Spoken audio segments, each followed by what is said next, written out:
A date is set for the suspect to appear in court. 23-year-old Javon Colazzo is scheduled to appear in court on May 28th, and his bond hearing is set for May 7th. He was arrested yesterday and faces charges including 19 counts of kidnapping.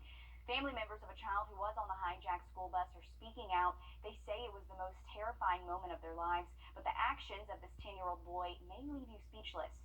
It is the moment 10-year-old Keandre James will never forget. I heard yelling and cussing at the front of the bus, and it was this man. He had a gun, and he was pointing at a bus driver, telling him, "Close the doors, go, take me to the next town, hurry up." The moment 23-year-old Jovan Colazzo hijacked his school bus. I called my mom and told her that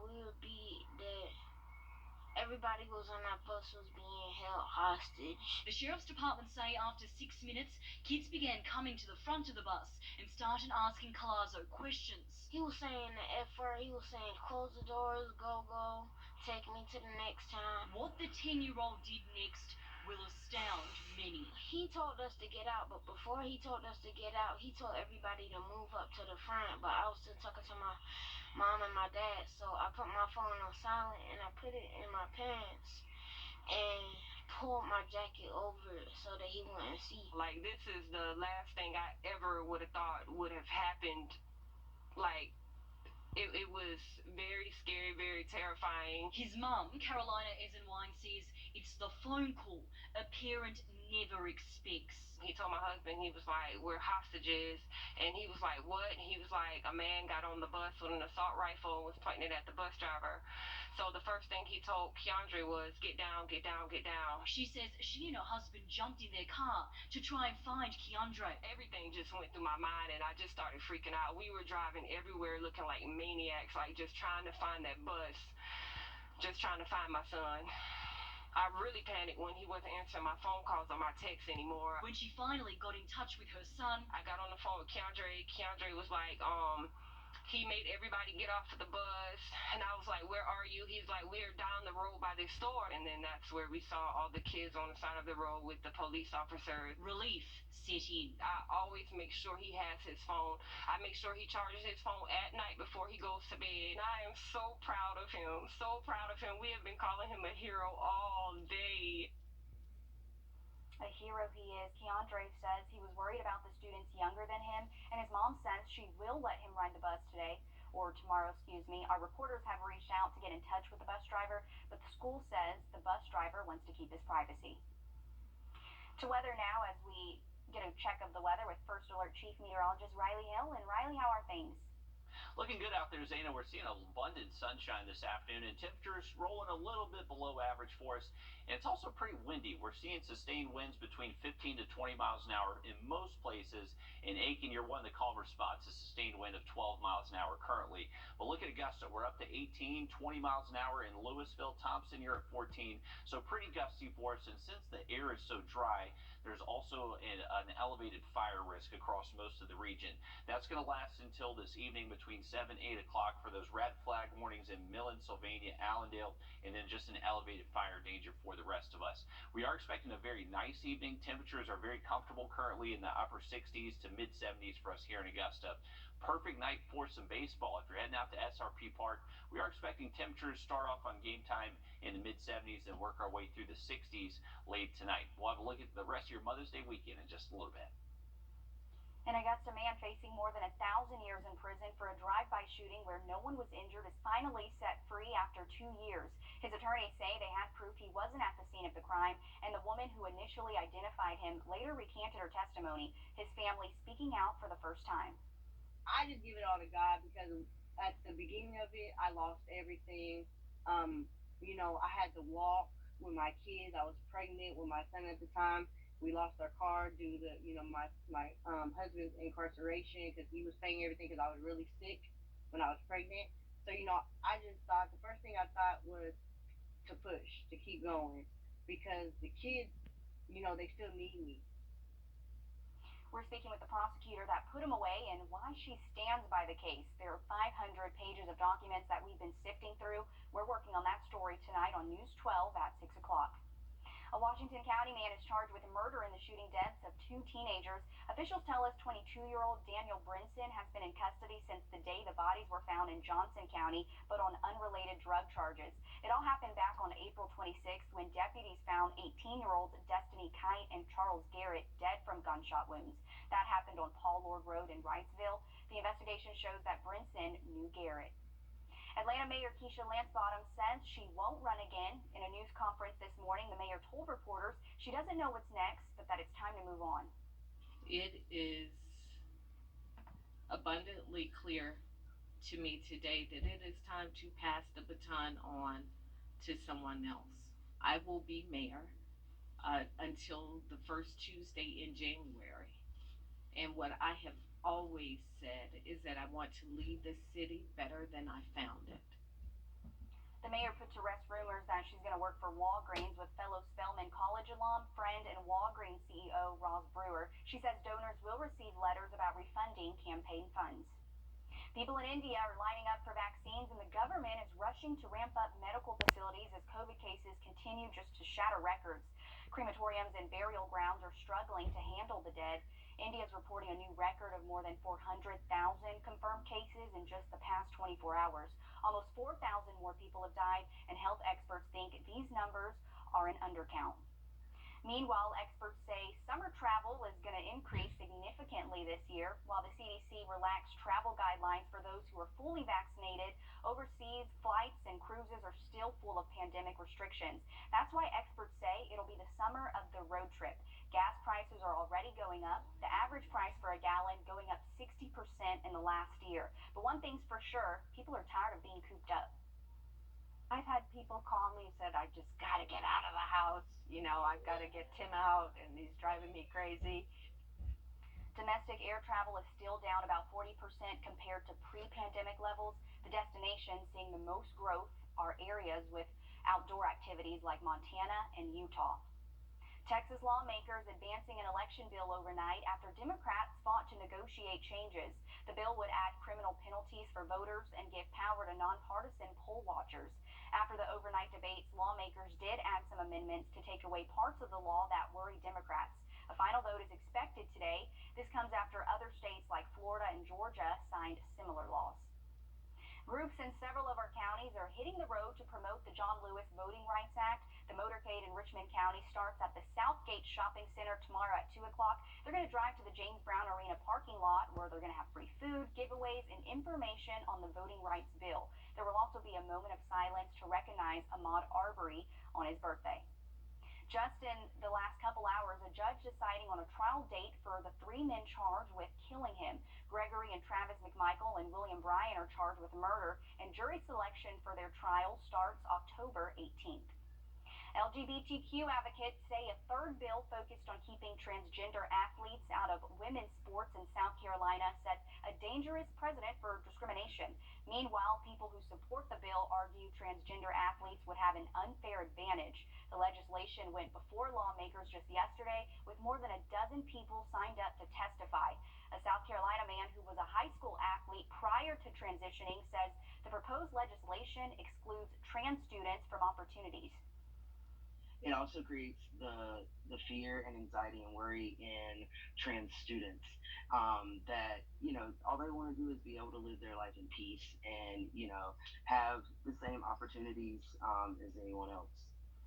Any further progress for the bill during this legislative session is unlikely, but subcommittee members plan to consider it again at a later date.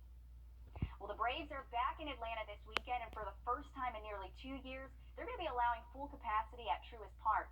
Nick Proto is live here with more on what that means for fans. Well, when the MLB season started, most teams were allowing between 20 and 40% capacity at their stadiums, the Rangers making headlines by being the only team to allow full capacity on opening day. But a month later, the Braves also opening every seat in the house. The team's also offering vaccines before and after the games this weekend. Anyone who gets a shot will also receive 2 free tickets to a future Braves game.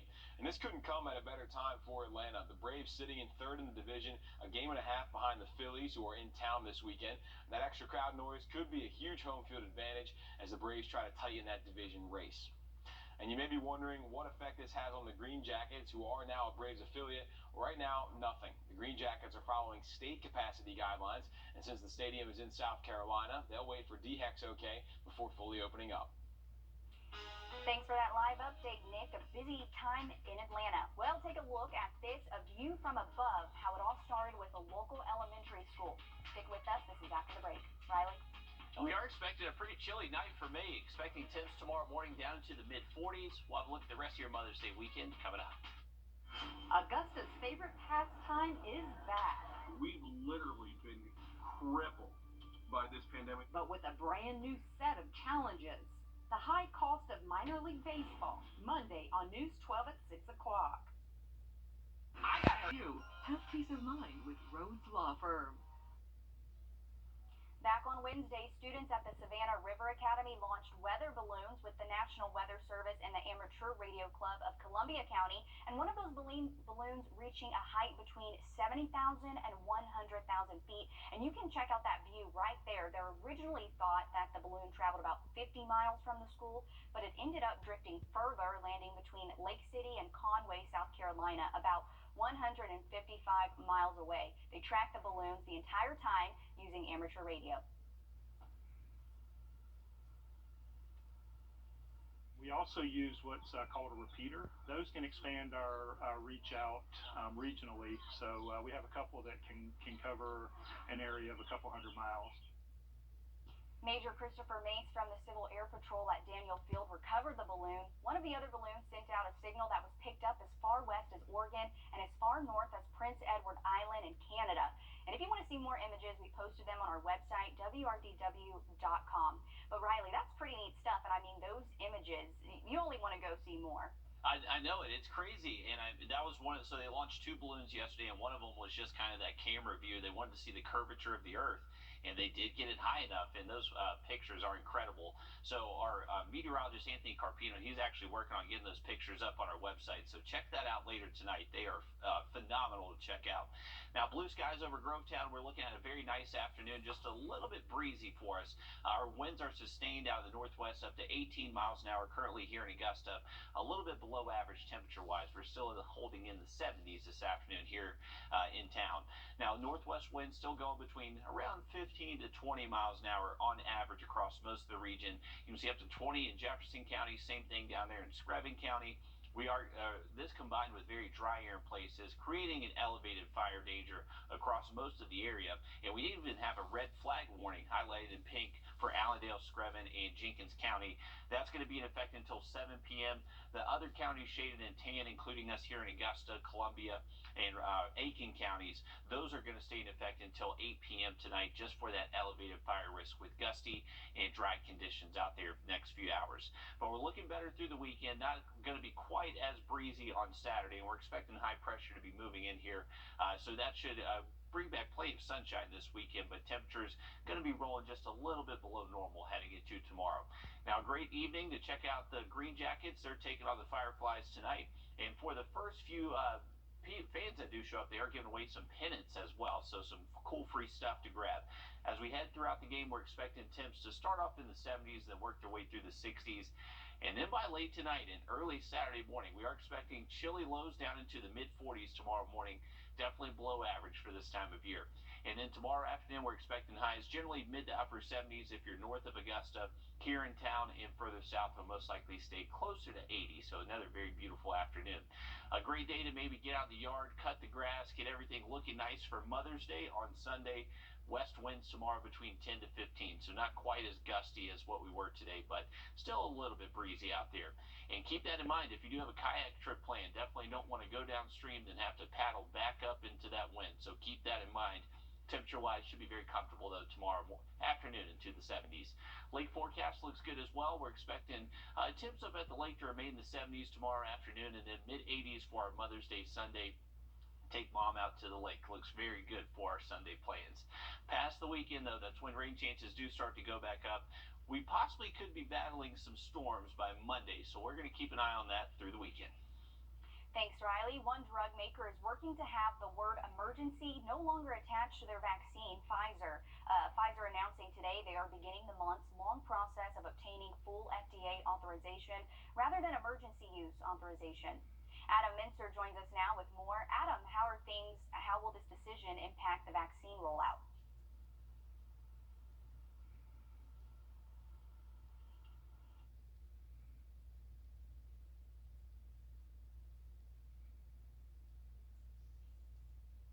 According to the Kaiser Family Foundation, about 1 in 6 Americans say they're waiting for more information before getting the shot.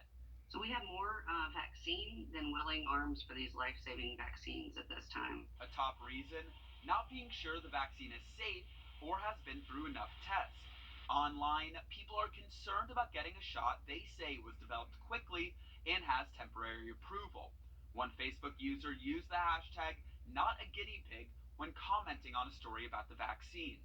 But a top infectious disease expert says the main difference between emergency approval and full approval is at least 6 months of safety data rather than 2. If you think there's a huge difference, then you just don't understand it well enough. But it may change perception.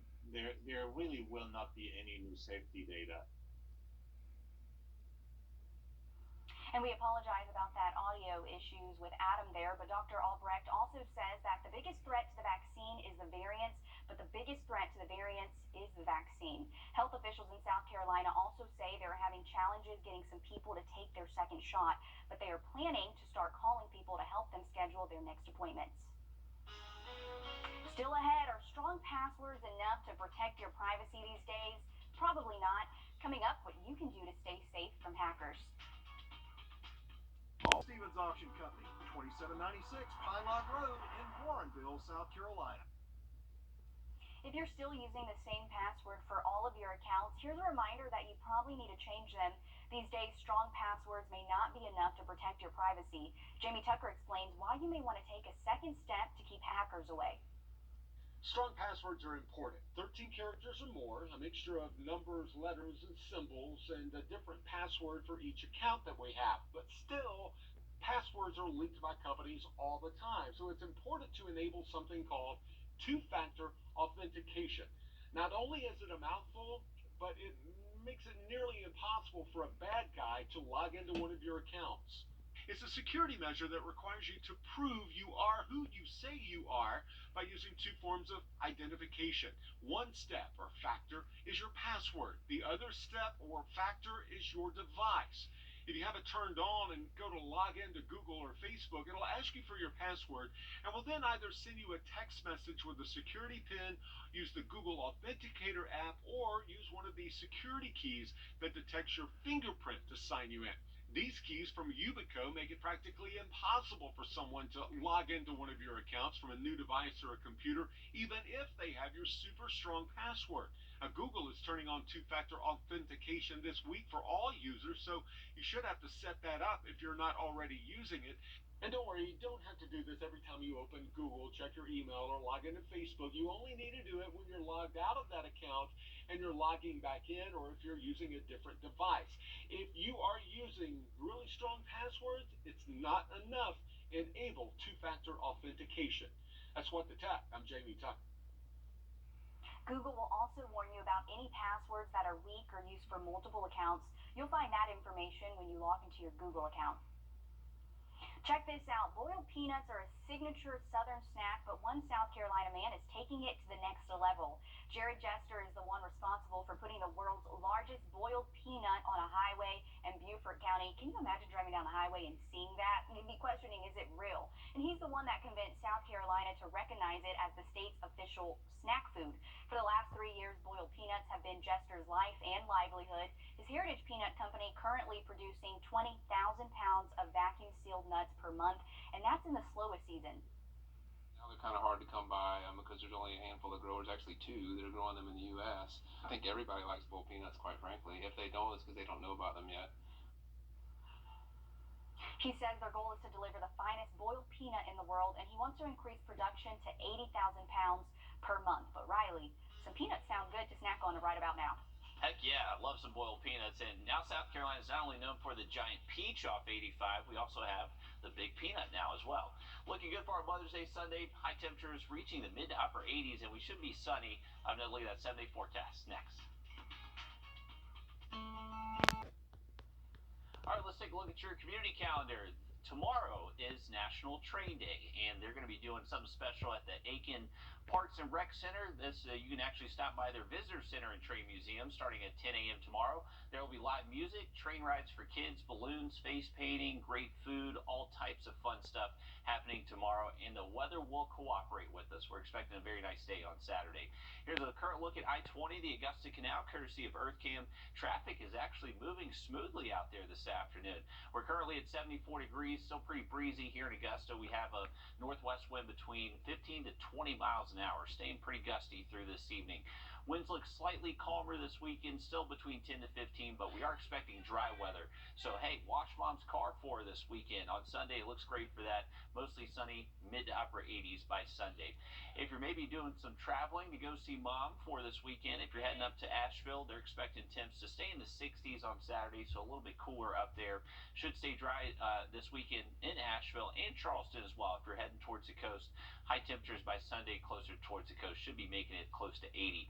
Now, our weather is going to stay fantastic through the weekend. Really nice weather in store Saturday and Sunday. By the time we get to Monday, that's when our rain chances do start to go back up. Cold front's going to move through on Monday, cool off those temperatures just a tad Tuesday, and then more rain in store by the middle of next week. Still ahead, there's a need for skilled labor locally as the job market tries to get back on its feet. We're going to have that and more in just a few minutes. When we say we're your first alert,